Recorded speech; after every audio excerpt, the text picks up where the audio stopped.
Welcome back to the Bourbon and BS podcast, everyone. This is episode 335, part one. We've got Shawn Wilkinson here back in front of the camera. You have been in the new garage. Good to have you back. Nate Hale, obviously, also on your right, stage left, I believe it is. Is that how they say it? I think that's how they say it, right? Cool. Sure. Thanks for your help, guys. Someone's got their volume on a little bit. You got it. Shawn, you want to turn your volume down? Turn your hearing aid down. Huh? Turn it down. We've got some new stuff in the cigar world. We've got some definitely new stuff for us in the whiskey world tonight. Before we dive in, though, I do want to thank all of you guys out there. Start out with patreon.com/bourbonbs podcast. We still have some support there, which we really appreciate. All of you guys out there supporting us on a monthly basis, whatever it may be, $1, $5, $25, whatever it is. It helps us keep this thing going, so we appreciate that a great deal. So we appreciate that. Also, if you want to do a one-time contribution, if you want to maybe support us by, quote, buying a bottle, but just through Venmo, you can do that at Bourbon and BS for that. Or if you just want to throw us some love and support on that, it always keeps things going here with the different streaming services. And obviously, luckily, we've had some good luck on the equipment, but you never know when that stuff's going to go out. But we appreciate all that support, guys. And also want to thank, obviously, our sponsors, Tinder Box at Easton in Columbus, Ohio, is where we're based out of. Columbus, Ohio, like I said, Tinder Box at Easton. Tonight, we've got a cigar that they carry. It's a brand new one. It's the La Gloria Cubana. This is the Los Gloriosos. So we're going to get into this. You guys both have lit it up so far, so keep those thoughts to yourself for the moment. Mm-hmm. But this is a new one that is from La Gloria Cubana, which is also part of Forged, so we appreciate Forged support there as well. A lot of La Gloria Cubana at Tinder Box at Easton, and make sure you check your local brick and mortar or online if need be for these brand new cigars from Forged and La Gloria Cubana. Also want to thank Altadis USA. We've got the second cigar of the night. This is going to be the H. Upman Nicaragua by AJ Fernandez. So this is a kind of a staple for a second cigar for us because it's such a goes with everything type of blend. That's the H. Upman Nicaragua by AJ Fernandez, and that's going to be from Altadis USA. See some of the other brands behind us here, like AG Room, Romeo Julieta, and also Monte Cristo, among others. I smoked one of these this morning. What are you looking for here? Nothing. No. You look clueless there. We can't see what you're looking at because you have one of those like there's protectors. Comments, but I'm not. Or you're just getting. I was just showing that you and Nate are watching along with a few other people. Oh, okay. Also want to thank BS Cigar Company. The gold and silver are available. Gold made by Plasencia. The silver is made by Espinosa. But thank you very much for BS Cigar Company. Check them out. You can check them out at Tinder Box at Easton. They can send some to you if you'd like. Just contact them and they will get them out to you as quickly as they can. Great medium bodied with the gold and the medium full with the silver. A little more pepper on the silver as well. So thank you guys for that support. And then also I've got one of the kind of OG shirts on here. The Pour One More, Light Up Another. We'll figure this out together. Podcast shirt. That is the OG one because it's got the logo on the back. Yeah, this is one of the originals. Shawn's got the we still call it the 2020 shirt. When the world hands you some BS, light it up. That was founded during the shutdowns when we were all drinking in our garages. Yes. My gray one, like yours, was not that logo on the back. Mine's completely faded. Yeah. That's why we changed. So that being said, also Nate's got the BS Cigar Company, the Raglan, the 3/4 sleeve. Great for the spring, fall. It's just a great. We got it in several colors as well. Buyjack.com/bourbonandbs. They don't fade. That's the nice thing about that. So buyjack.com/bourbonandbs for any of these shirts, along with some other stuff. There's some stuff for the ladies on there as well. The shirts are not fireproof as the holes in mine. I'll tell you. They're a cotton blend. I know. I mean, come on. That'll happen. That'll happen. That's operator error. So, and always, guys, any questions or comments, please put it on the Facebook feed live, and we'll try to get to as much as we can. Tyler Jones says, "Hi, Steven." Hi, Tyler. Great to see you. Tyler was on the show last time, 2 weeks ago, with Hector Alfonso from Espinosa Cigars. We were smoking a unreleased limited edition last week, so that was exciting. Check them out. They got a lot of stuff coming out with Espinosa Cigars. All right, let's get into this here. What do you want to start with, the whiskey or the cigars? Let's go with the cigar. Cigar. All right. I'll light it up at some point. Maybe we should go to whiskey. Gloria Cubana. I even have a typo already. I need to get a keyboard up here. It's Los Gloriosos, so I apologize about that. But La Gloria Cubana, Los Gloriosos. I can't really change it from here. But this one is an interesting one. So I will kind of give you a little bit of background on the cigar, and then we will let you guys talk about what you think about it while I light it up, actually. Okay. So this is... La Gloria Cubana was actually founded in I'm not going to be able to find it. Don't know when it was founded, but I know that it's been a while. So Ernesto sold it to General Cigars, STG, Scandinavian Tobacco Group, and worked with them for a while. And then basically he, after about 10 years total, he started EPC, or Ernesto Perez Carillo Cigars, EP Carrillo. And part of that was, the story was that he had a small factory called the El Credito factory. And so they have now, in their major factory, they do have a section that's where the normal, like La Gloria Cubana cigars are being rolled, is in that El Credito factory, part of their bigger factory. Now, this was a reunion, if you will, with Ernesto. He had done something prior with General years ago with Michael Giannini when he was there, who is no longer there. Sorry, kind of going the long way here. But this is the first time he's done anything under the La Gloria Cubana name. So this is actually coming out of his factory for General. Okay. But this is something that he did with General Cigars, but it's coming out of his factory. What's it called now? Sorry about that. Casa Carrillo factory. Pretty easy. You got an Ecuadorian Habano wrapper over a Jalapa Nicaraguan binder, and then you have fillers from the DR, and then also 2 regions from Nicaragua, the Condega and the Jalapa regions there.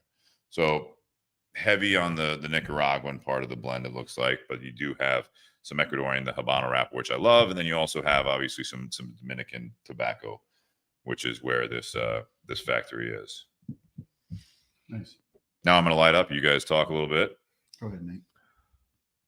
So go ahead, Nate. No, I like, one of the first things that stands out to me is this kind of woodiness to it. Mm-hmm. It's got this dry kind of cedar, especially through the nose. Yeah. On this cigar, get some of that dry cedar through there. Little bit of spice, not as much as I would think with, Steve saying how much Nicaraguan tobacco is in this. Medium plus. I mean, I'm only half an inch into it. I don't know if it's quite medium full, but it's a very clean smoke. Like, it's not something. What do you mean by clean? It's not something that's like super heavy and lingers for a while. Sure. It's just kind of there and gone. That's what I mean when I say clean. It's just like clean finish on a whiskey or something like that. Not like coming off there's not. Yeah, like, so sometimes when you have like a Connecticut wrap or a broadleaf, when you have that broadleaf, that thing will just billow smoke. Mm-hmm. This one, if you can't even tell it's lit because it's not like there's. See it. I mean, I can see some smoke coming off of more Shawn's than yours, actually. But it's very faint. Yeah. Go away too.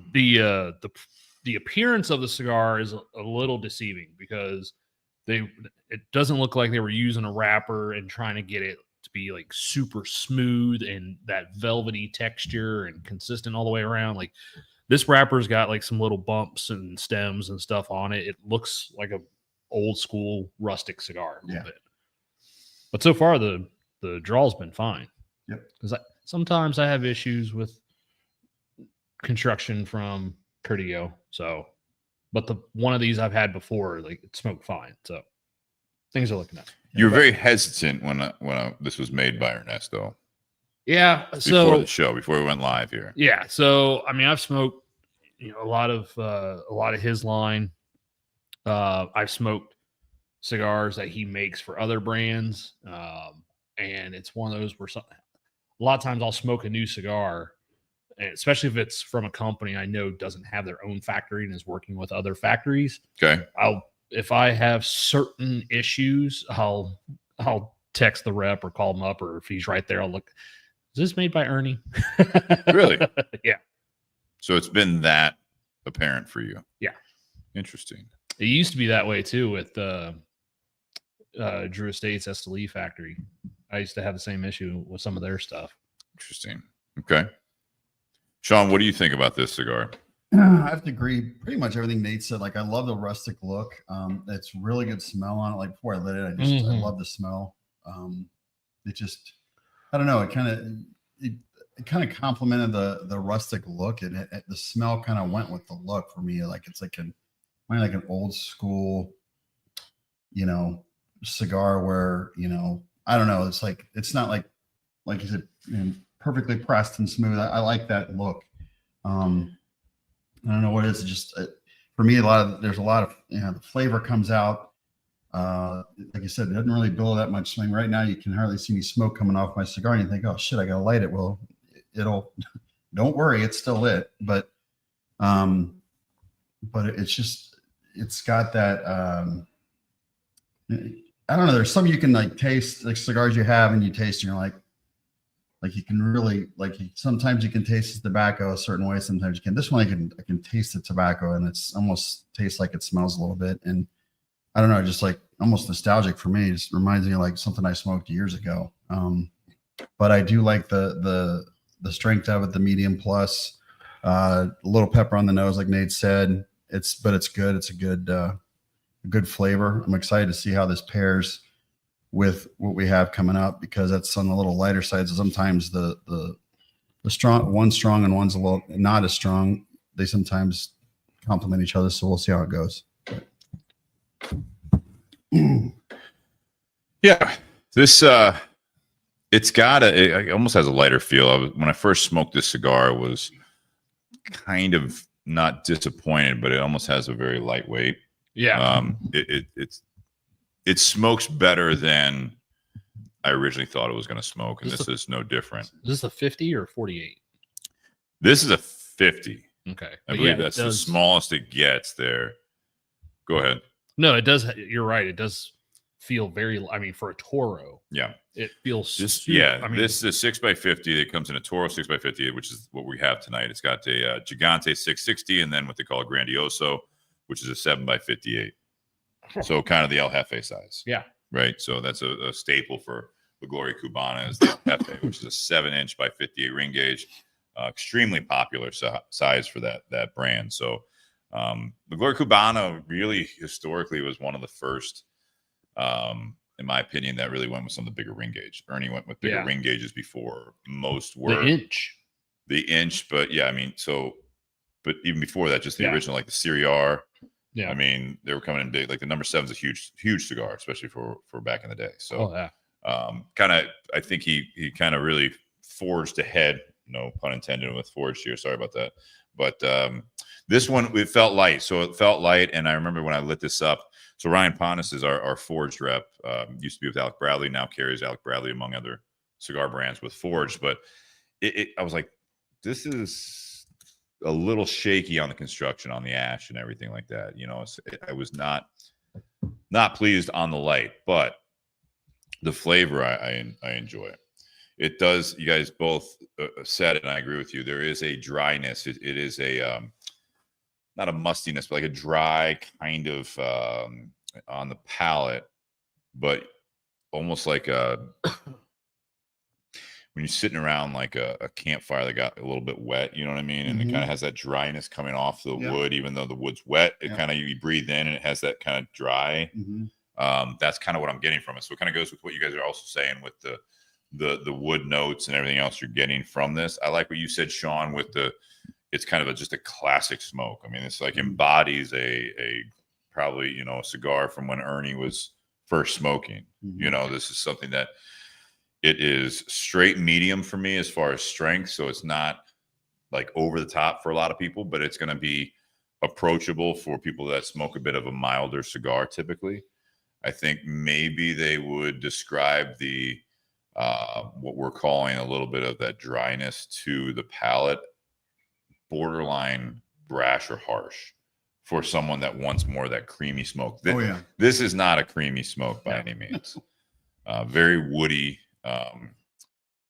Yeah, I'm interested to see how it goes with this. The whiskey we have tonight. It kind of feels like a throwback to like some of his older, Yeah, like that's what I mean. an older style cigar that he used to make. Because I mean, you couldn't remember when La Gloria when he started that, but I feel like Inch came out early 2000s. I want to say, but like even the R was before that, so in the 90s. But I would say 90. the trend of these 60 and now 70, 80, 90 ring gauge cigars, like that started just within my time in the industry within the last 12 years. Yeah. But Ernie was doing that, 20 years before. Yeah, like I said, I think he was kind of more of a pioneer with the larger ring gauges with that as far as the mainstream there. I do like the packaging. It's interesting. I think coming from Forged and STG, their pack. This is very basic. So I think you can look at it. I can look at it one of two ways. It is extremely basic. There is a little bit of embossment, but it's almost looking like a less expensive. I don't want to say cheaper, a less expensive set of bands, but it's very, very basic. So that in itself, I like that it kind of everything we're saying about with Ernie, it's kind of a throwback to older style bands, not overly flashy. Yep. Is it better banding than the San Andreas? Because you tore that one apart. I didn't like that San Andreas because of the simpleness of you have the top band, the top part of the band, and then the second part of the band. This is two bands on this one. Yeah. But it was like just said Mexican San Andreas on there. Had the whole description, and it was in like a Times New Roman. It was like this font that didn't match anything on anything, and it was almost like they like forgot about it. Like you had an intern or something, and they were like, "Yeah, go ahead and punch that through." This is a placeholder until go ahead and punch that through with the final thing, and they're like, "Yeah, no problem." They hit a couple buttons, and like all of a sudden the printing press starts going, and they're like, "Well, how many did you do?" And they're like 100,000. Like that's what we're doing. Too expensive to fix, so we're gonna go Times New Roman in 12-point font. Sweet. You're fired. Yeah. The secondary band on this one looks a lot better, and then that light sky blue. I love that color. That's definitely different from what we see a lot of his bands, or Gloria's bands nowadays. So, and it's like iconic at this point if you're into cigars or have been smoking for a while, or you see the Gloria Cubana logo with the lady with that red, was that a sash or whatever it is, and the hat and the feather.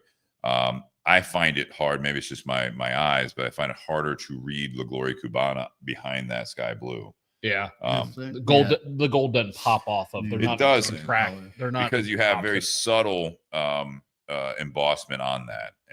But again, I can argue or debate both sides on this is a good band or this is a not great band.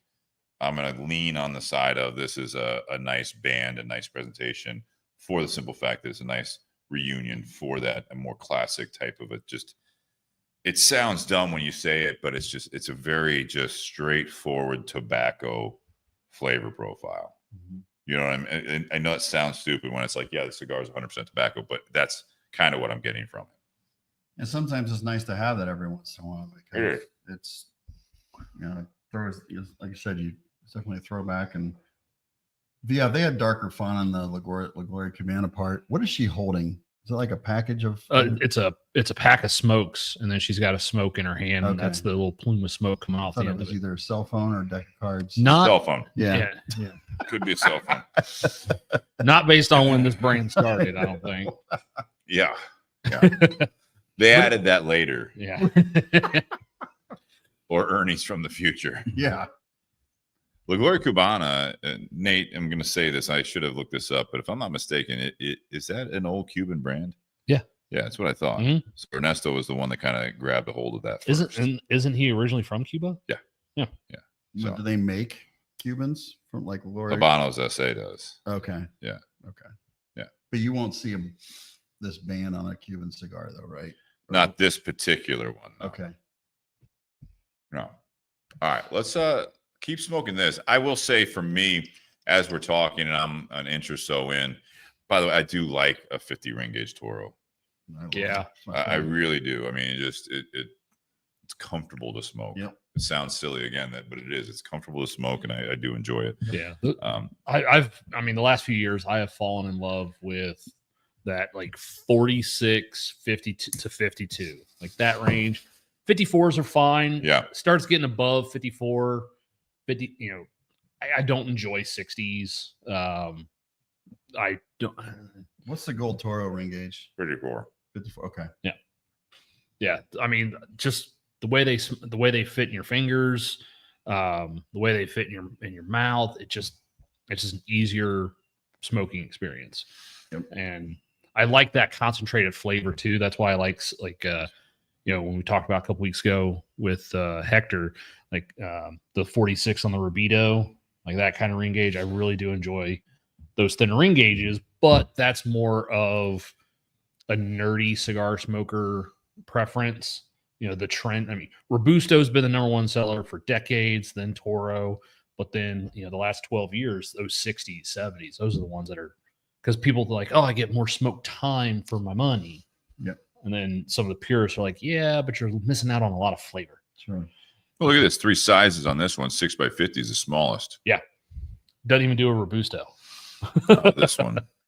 And who knows? Maybe if it does well, they will. But we've seen a lot of companies, especially on the larger side of companies, they've started coming out with just about three sizes, 3 vitolas for a blend, unless so it allows you a couple things. First of all, it allows you to control, I think, your supply, right, based on demand, what you're doing with the tobacco for the blends. You come out with you come out with 8-10 different vitolas for a cigar blend. Now all of a sudden, what do you do with the tobacco? Where are you going to put that, and which ones? And so doing just 3, I think you get to be able to do that, but it leaves you all this opportunity to, for better or worse, if you're excited or not, but it's going to be, a limited edition size of a blend. You know what I mean? It gives you more opportunity. It keeps things open for you. If you're like, oh, you're not going to bring out a limited edition Robusto probably, but you might bring out like a 5.5 by 56 or something like that they could bring out with a blend that just has the 3 sizes. So, all right. So what are we drinking here? Shawn? It is I was given this to me as a gift from my brother-in-law for Christmas. And as you can see, the bow is still in the box. I wanted to bring just how I got it. It's called Kamiki. Is that how you pronounce it? Yep. It's a Japanese whiskey. It's aged in cedar. They can give you we can go over the fun details later. But anyway, it was just something that I thought it would be kind of cool to bring to the show. I don't think any of us have ever had it before. Something new to try. Kind of a unique bottle with just the shape and the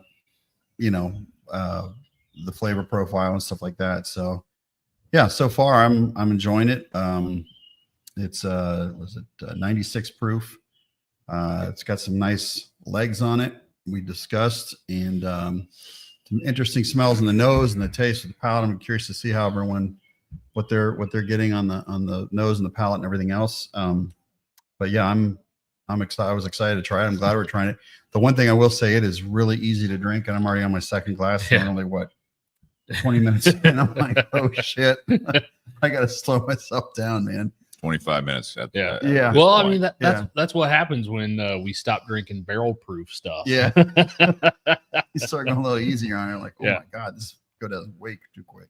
Yeah. I mean, it is a Japanese single malt. So they're taking a Japanese single malt whiskey and then they're Japanese malt and then another malt they're sourcing from around the world, making the whiskey. Traditionally, they make it just like a lot of your Scotch distilleries do. So single malt whiskey that is aged initially. It's initially aged typically in ex-bourbon barrels. So that is a way for a lot of these bourbon distilleries to recoup some of their cost, is that, because you can only use those barrels once for bourbon. So then a lot of those companies will sell their barrels to Scotch distilleries or other spirit distilleries in order to recoup that. So just like with the Scotch, this is most likely aged initially in the next bourbon barrel, and then they're finishing it in a type of cedar. They call it Japanese cedar. It's Yoshino Sugi, and which just translates to Japanese cedar. So it's a type of cedar indigenous to Japan. You read this? Yeah. Jesus Christ. Yeah. Go ahead there, phone book. My gosh. It makes it sound, I mean, I love the bourbon world, but I mean. Did Cigar Aficionado write it? No, it's not even that. It's Omiwa Shrine is one of the oldest shrines in Japan and the protector of alcohol producing families. We don't have that. That I know of. There's nothing in Kentucky that I know of. They probably got a couple trees or something, you know. It is located in the ancient capital of Nara, amid a dense forest of Yoshino Sugi, the Japanese cedar, which for centuries is being used to build temples and casks for aging alcohol. Again, that's just the first paragraph. So the wood is made for alcohol and temples. I mean, we build a lot of things out of oak. I mean, your body's a temple, right? So yeah, sure, but I'm just like, good God, this is like, okay. Inspired by the timeless tradition of the region, we skillfully blend the finest malt whiskeys from Japan with our reserve of malt whiskeys and mature for a second time in Japanese cedar casks to create a perfectly smooth blend with a, do I want to give the notes? Just leave those off for now. Yep. In search of the best tasting Japanese style whiskey, we blend Kamiki at its peak flavor rather than at a predetermined ratio. As a result, each small batch is unique and limited with stocks. For the continuity of these finest Japanese traditions, we are committed to supporting Omiwa Shrine for the lifetime of Kamiki. It's just so their distillery is like, actually their distillery is in an old temple. Like before, and they're like the United States of America was even born. Like they're building temples of whiskey wood, and like there's this like I'm just picturing this dense forest. Like you showed me a picture of the place. It's beautiful. I mean, come on, like on a hillside and shit. And Kentucky's beautiful, but they're east of Osaka, so they're going to be in the southern part of Japan. Huh. I feel honored. Well, I think I think the thing that really caught us off guard when we first opened this was the nose, because that nose was so unique. I know I had said it smelled like you put a jam spread on bread. Ryan in the garage said apricot, but yeah, it's fruity and that malt and this is just the nose, that chocolate malt like a Whopper on the nose with that fruit. It's like a really elegant Pop-Tart. Very elegant Pop-Tart. Very holy. Yeah. No, the nose is actually fantastic. I mean, the nose just pulls you in. So when it says single malt, so that's just the one grain, right? Malted barley. Okay. Just want to make sure. Yep. Because I get a lot of that. The fruit in the nose is kind of light and sweet, I think, up front. There is a finish, however, that it kind of reminds me of like I don't know which region, but like of a Scotch of some sort, like the finish. I would say more of it's kind of a Speyside or Highland. You know what I'm saying, though? That fruit forwardness is more of a Speyside or Highland Scotch profile. But yeah, it's got that fruit, and we talked about it earlier. I know Steve didn't read on the box, but we talked about it before. On the box they talk about green tea finish. Yeah. And you kind of get that because I know when I was in college I drank way too much green tea. But there's like a creaminess to it, which reminded me years ago when my mom bought me these Japanese green tea Kit Kats. Now those were terrible, but like the flavor of this is great, but that's what it reminds me of, is that green tea with that maltiness, that chocolatiness, like all coming together. But it's whiskey, which is probably why I like it better than the chocolate. Shawn, what do you think? I enjoyed it. I mentioned earlier, I'm on my second glass. Yeah. And it's a very easy drink. It's not gonna, there's no really burned, Kentucky hug or whatever you want to call it. There's, you're just getting so much flavor on the palate. It's like, you got to take a second to hold it in your mouth and be like, okay, what am I getting? Because it just seems like there's a lot to kind of digest with it. But I'm enjoying it. It's,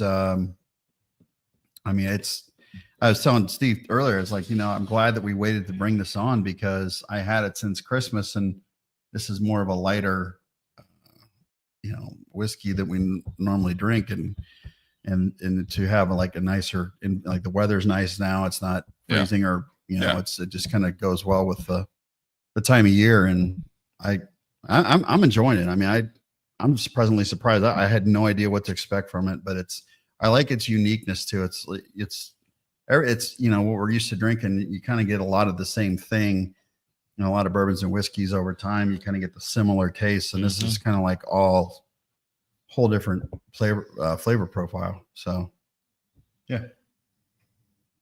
Well, yeah, we haven't done too many Irish whiskeys or scotches on the show, so this is this is definitely coming out of left field compared to what we normally. The bottle reminds me of Nika Straight from the Barrel, which is a product available. It's that kind of square, squatty bottle, screw top. And the other thing I noticed that I thought was interesting is it's a 750 instead of a 700.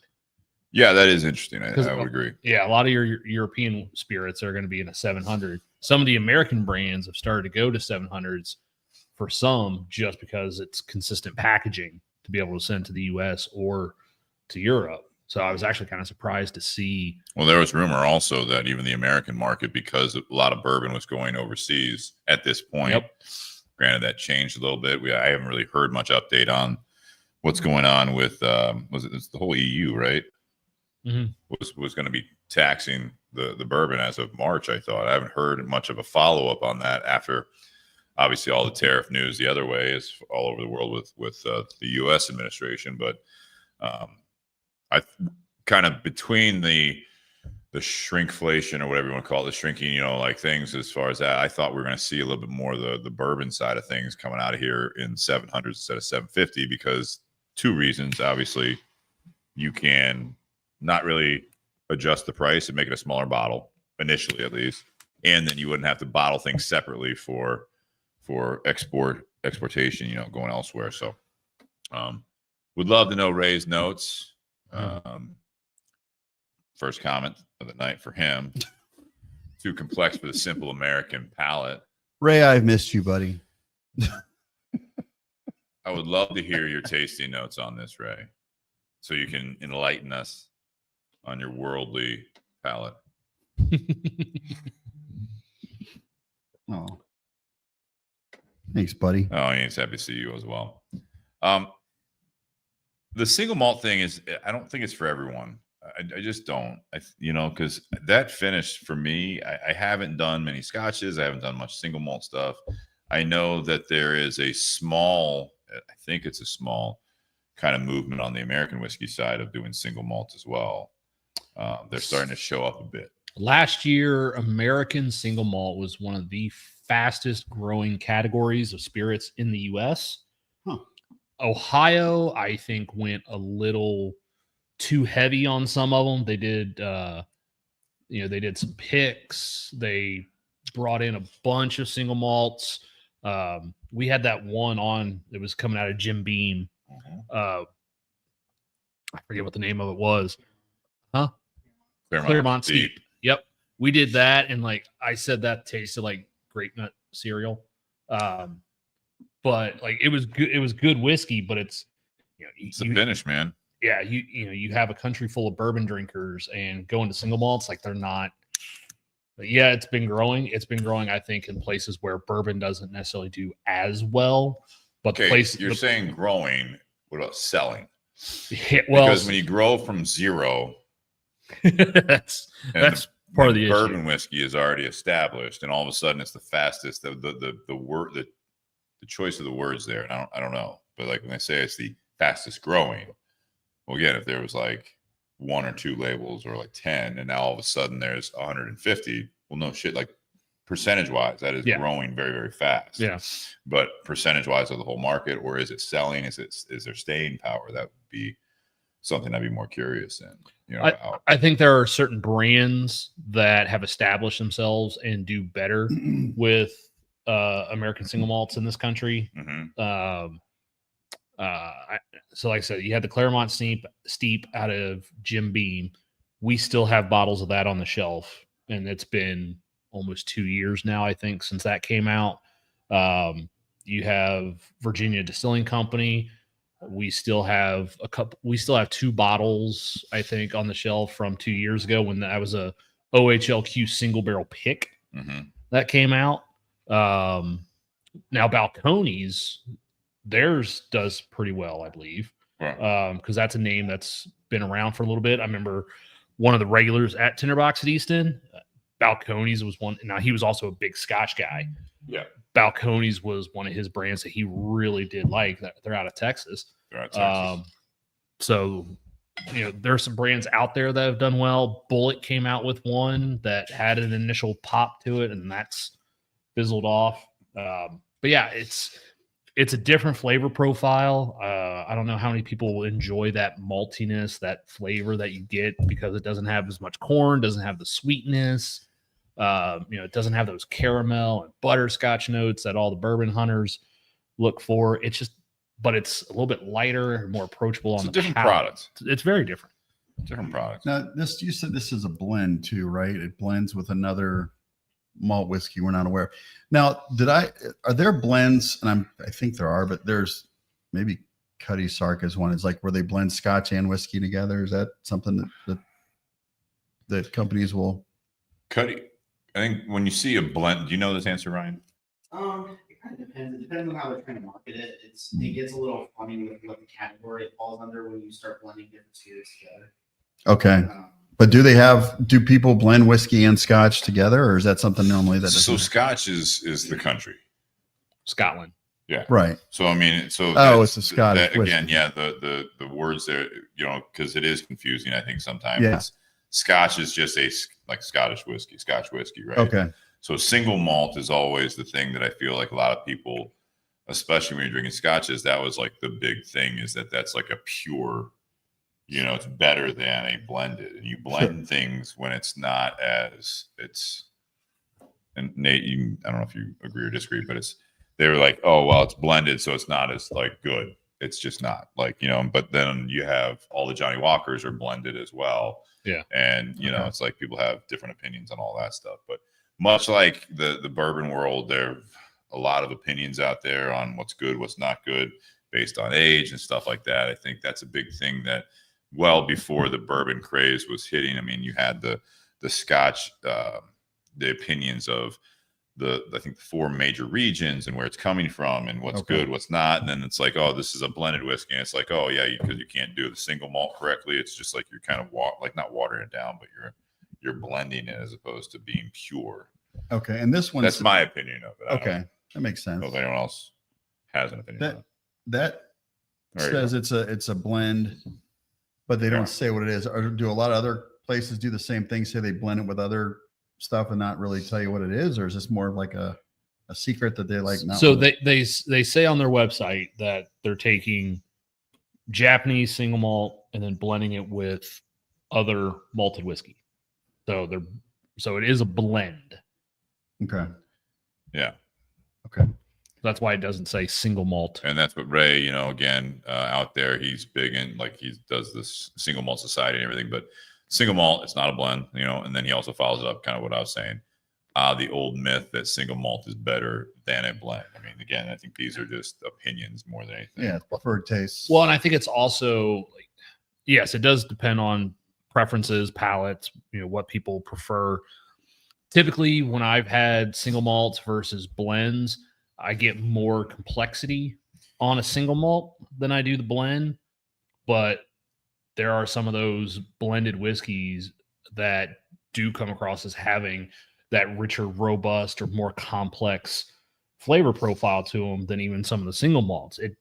It's just, I think most of the single malts tend to outshine the blends, but every now and then you do get a blended one out there that just will sweep people off their feet.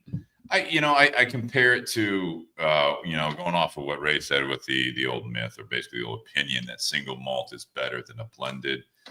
It wasn't that long ago with kind of more our focus based on the name, obviously Bourbon and BS podcast, but the whole finishing of bourbons in other barrels, that was almost like, you're flavoring it. Yeah. And at first that was a big thing and a big faux pas. And this is bullshit. This Angel's like, envy. it was kind of like the people that were like drinking the blended stuff. Like this isn't real scotch. Like this isn't real whiskey because you guys are doing it wrong. And now you fast forward again, not that many years in the bourbon world, that the finishing aspect of it is probably definitely a hotter, maybe depending on the timeline, but a faster growing market and more successful growing market than what we were talking about with the American single malt. Yeah. You know what I mean? Because at a moment, and I don't know when that was, the years, whatever, but yeah, Angel's Envy was the big one that was really on the map. And then shit, everyone's doing it. Everyone's finishing stuff. And then not only that, but with the bourbon side of it, not to get too far off track, you have so many that are doing the different techniques of blending different whiskeys together. Like one of our good friends, Barrel Craft Spirits. You know, they like the New Year's bottle was 18 different barrels, right? 18 barrels from 8 different states. 8 different states. So I mean, at one point you weren't going to do that either. And then you have the other people like what was it, Smoke Wagon? No, not Smoke Wagon. Who was doing the one with the different staves that were going even wilder with that? Like I know other companies have done the staves in the. Well, you had Broken Stave. Broken Stave. That's what I'm thinking of. Broken Barrel. Yeah. So you have other techniques that are coming out that as soon as someone comes out with a different way to do a similar product, you're going to have, I think, people that are going to be saying that this is wrong until maybe it starts selling and it tastes good. And people are like, well, fuck it tastes good. I'm going to keep drinking it. And I think that's kind of where like you have on the Scotch side, the Johnny Walkers and Cuddy Sark is different ones too, but there's a lot of popularity behind those. And some of them aren't, I mean, they're not cheap. Yeah. Johnny Blue is a prime example of that. Yeah. Johnny Blue came down in price. It's only $200 a bottle now. Really? Yeah. Talk about cedar on the palate. Jesus. It's like Cedar Central. What, Johnny Blue? Yeah. I always compared it to the liquid smoke of Burger King. Yeah. I mean, it's like you could probably Secret ingredient. you could pour that in from like the spice rack at Kroger and pour it in. And which one's Johnny Walker? Which one's liquid smoke? All right, so what do we think about the pairing here? We don't have to go full blown into it, but we can. Is there anything else we want to talk about with the bottle? I like the bottle. I think it's the marketing. That's a cute bow you put on it there too. Shawn. Thank you. Is there any significance to the bow? Fancy. Except for that was a gift. It was just brings brings some flair onto the screen. I like it. We need more flair. Yeah. Is there a You're limit only to wearing a certain amount of flair. You're at the minimum flair. I was told I only need to wear a certain amount of flair, so that's what I'm wearing. Look at Chuck over there. He goes above and beyond this flair. I don't know the kid's name in that movie, but it's great. And he's like, "You want to get out of here?" She's like, "Yeah." Yeah. She just leaves her shift. Yeah. Office Space. Yeah. Do you want to do the ratings? Are we ready for the ratings ready here? to You go guys got now. anything else? No, I'm good. I'm good. Neighbor's gonna decide to mow. right after it I rains? think they've lived there forever. You know what I mean? Nice, but like before Mother's Day, it was Saturday night. I got home, so he must be behind on his mowing, which I understand because of the rain. But Yeah, let it dry a little bit. He was mowing the front lawn at 9:30 when I rolled into the neighborhood at night. Jesus. Did you have headlights on it? No. Again, he's lived there for a long time. He probably knows where to go. Mm-hmm. All right, so this is the rating, and I do want to remind, I'll put it up on here if I can see it well, but before we get in the rating, just make sure you guys share, like, comment, review, and subscribe on all the formats that you enjoy listening. I am going to get stuff back going on the audio, so it will show up again starting with some previous episodes, previous episodes. on Spotify, on iTunes, and all the other podcasts. So that we had a hiatus with that, coming back on from the hiatus we have from my move. So we're going to get everything back full into swing. So make sure you, again, share, like, subscribe. Do want to also show you guys that we do have some stuff coming up. First and foremost, next podcast. So 2 weeks from now, it's the 28th, we're going to have a new project called Four Branches. And we're going to have a familiar face along with one of the founders of that whiskey. Is he coming here?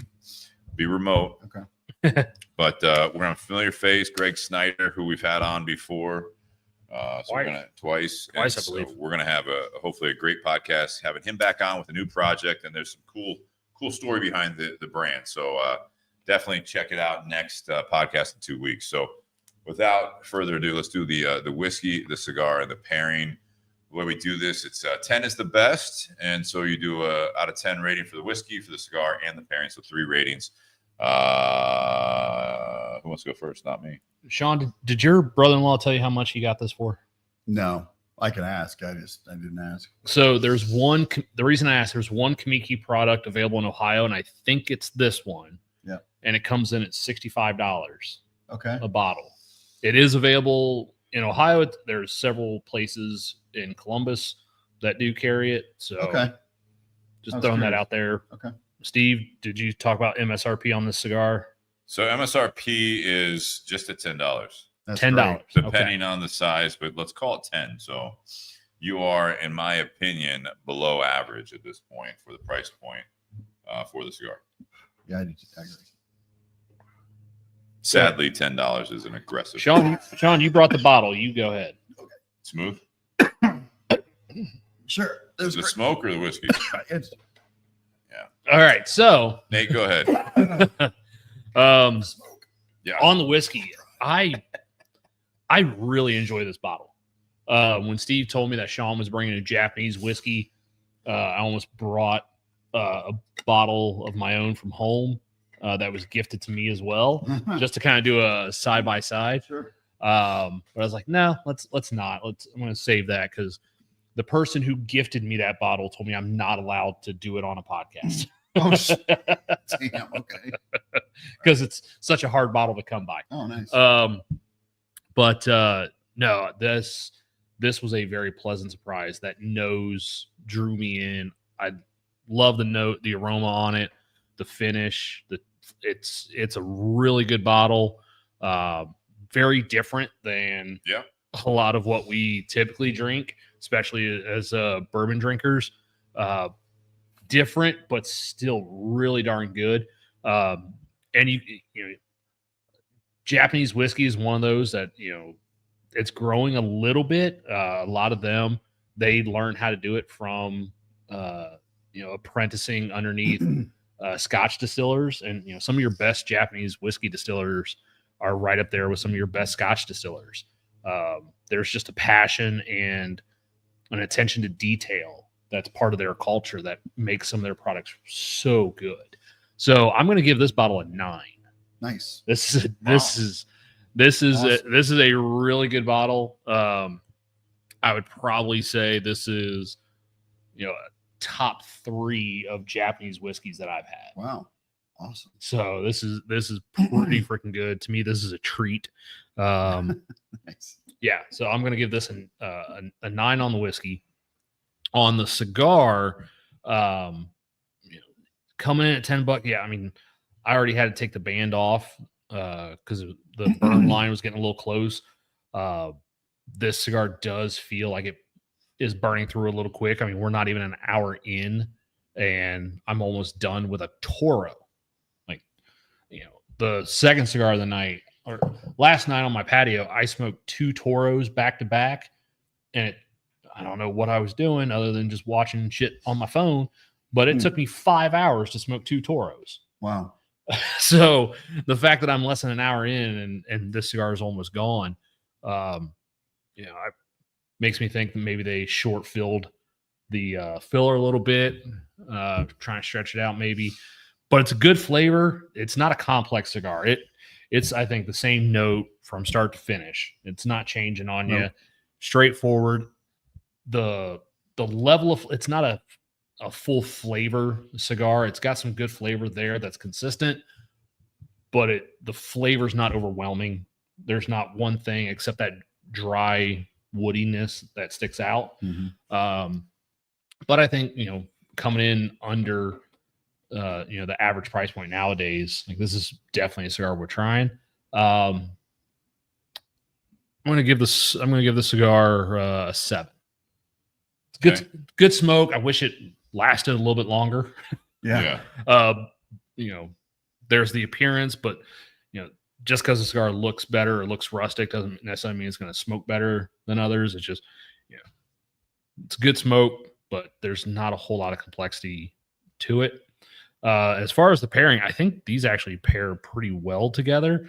That woodiness of the cigar kind of plays well with those fruit flavors in the whiskey. Mm-hmm. And this is one of those weird ones where it really doesn't matter which way you go, cigar to whiskey, whiskey to cigar. They go well both directions. Consistent, I think. Yeah, because sometimes, we have a lot of pairings where go to cigar, then go to whiskey. It makes the whiskey better. If you go whiskey to cigar, all of a sudden it's terrible. But yeah, this one, you can do this either direction, and it's good. The going cigar to whiskey, like, some of those fruit flavors come out a little bit more. Mm-hmm. And there's not spice on this cigar to where the whiskey is going to ignite your palate when you go back to the cigar. So this is actually, even though of the cigars that we had for the option tonight, this one was probably one of the heavier cigars. And, Shawn talked about, like, this is probably going to be a light whiskey. The cigar's a little heavy, but maybe they'll balance out. But yeah, I think because the flavors are so different, they actually marry well together and stand up to one another. Yep. So I'll give the pairing an 8.5. Wow. Okay. Nice. Yeah, for the whiskey, I'm pleasantly surprised, and I'm glad to hear Nate had such a high score on it. I was always, when you bring a bottle and you don't know what to expect, and you're kind of like, oh shit. But I'm glad it was a good turnout or a good result from having it. Again, it's just something so unique that unique for a good in a good way.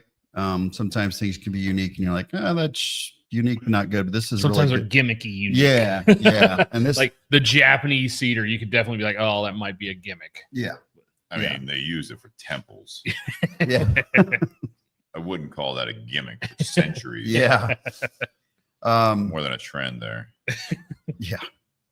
I think, just based on the the flavor and everything else, but I love the history of it and how it was made, and it just, you could tell that there's a lot of passion, and just they're putting all, everything they can into blending these whiskeys. And for me, that's impressive as hell. I agree, Nate. I'll give it a 9 as well.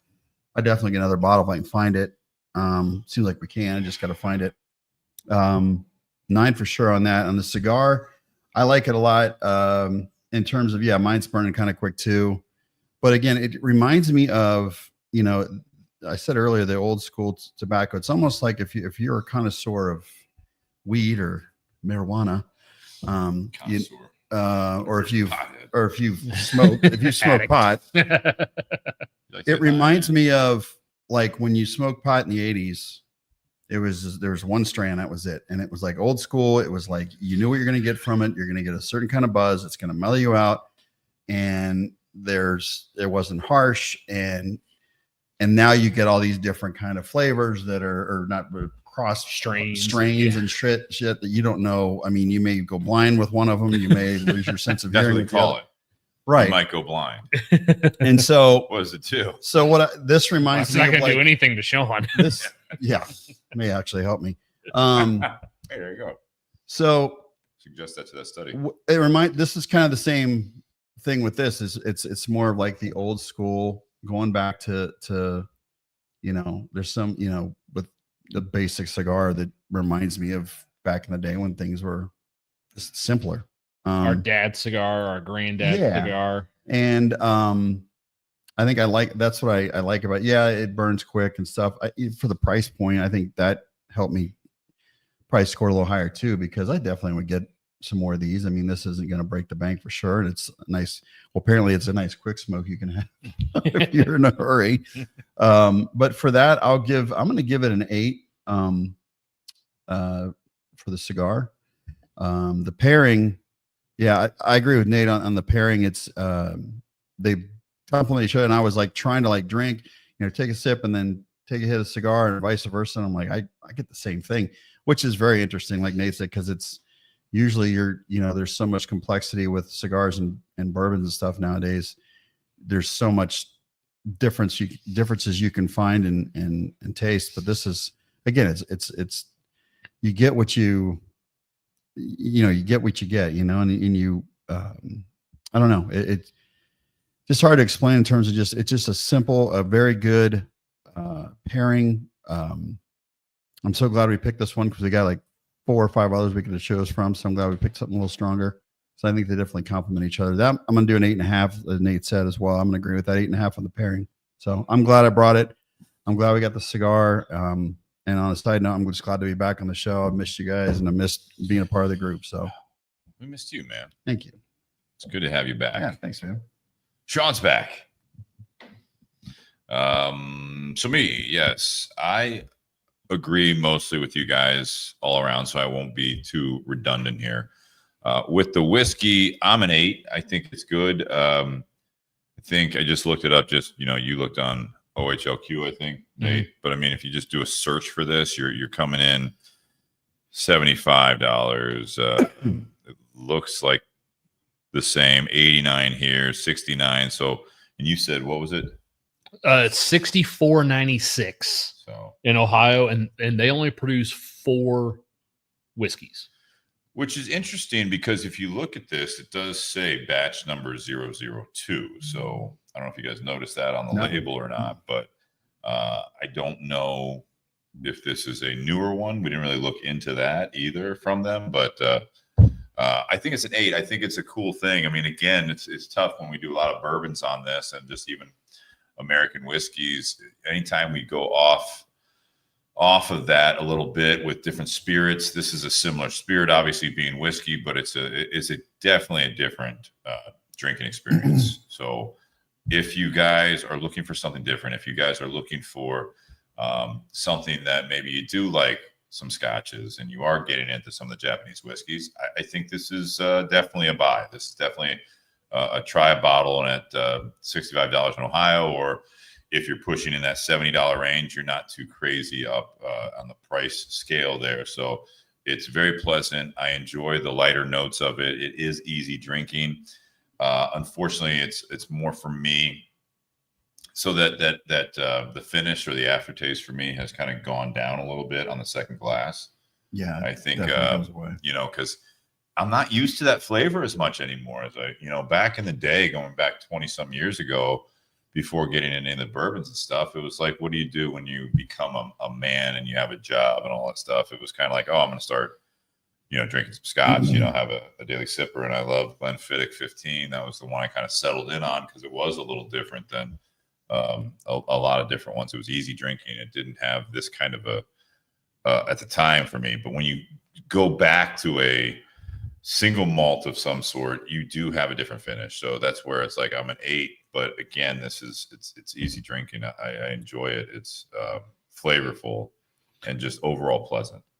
I did look up some notes. The distillery this is coming out of was founded in 1961 and primarily made rum.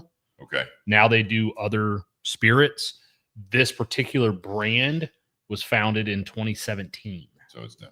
So this is a newer product from a distillery that's been around for just over 60 years. Very cool. Cigar, I am going to do an 8 on the cigar as well. So I got 2 8s here. This is the reason I think it's smoking so quickly for you, Nate, is because of what I said earlier on. This is a much lighter weight cigar. Sure. There's, especially in this ring gauge, I have not smoked a different ring gauge or a different size, but in this 6x50, this is going to be something that I think is going to smoke a little quicker for you. But again, that helps with the draw. So there is a little give and take there. Everyone's got I know you guys commented on the smoke when you set it down goes away, but when you set that down, Shawn, there's a lot of smoke going right in Nate's face right now.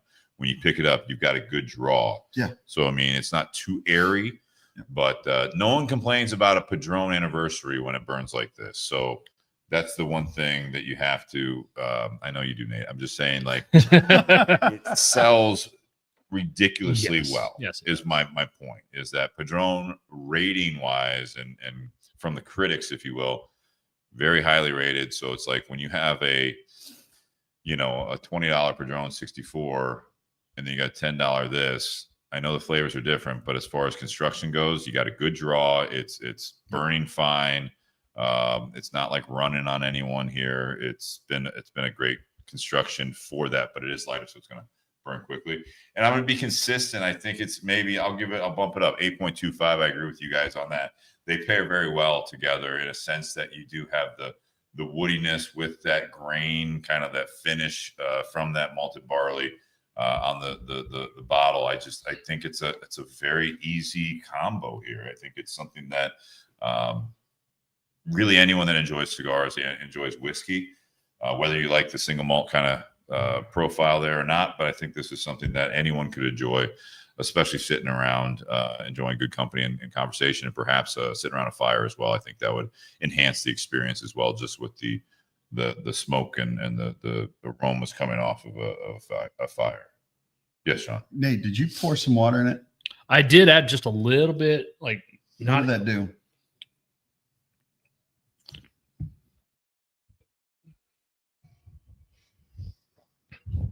honestly, not a whole lot. Okay. I mean, it did. Sure. It softened I think you would everything. lighten it too much. Yeah, too. Well, and that's why I did very, very little. Okay. But I mean, those flavors are still there. It just kind of softens it, adds a little bit of creaminess to it. Nice. Get the smoke out of my nose. It may have softened the nose a little bit too. So Too much though. I would say yes, because I love what the nose is on this, just straight up. So I wanted to see, just because there's a lot of Scotch distillers that'll tell you, like, yeah, even though ours is 40%, 43, 46, like, yeah, we add a little bit of water, makes it easier to drink and whatever. I still like mine however it comes. But yeah, I just wanted to see, was there anything that was enhanced by adding the water? So yeah, but no, the nose is what, like I said earlier, the nose is what drew me in on this. So I'm going to keep it where it's at. Okay. Nice. All right. With that being said, for those watching live, what we're going to do is the same thing we did last week. I'm going to put a note in here as well on the feed for Facebook. If you guys want to keep listening, I did label this one as 335.1 with the bottle and the cigar, and you'll see a new feed come up, and it's going to be 335.2. And tonight I think it says community Q&A. So keep an eye out for that as well. So tune in momentarily. We're going to do another live feed for part 2. This is the way we are doing it, the way the StreamYard is promoting some of the clips as well. So this is going to help us out, promote everything. So guys, happy Whiskey Wednesday, and tune back in for part 2. Cheers. Right there. Good one. Cheers.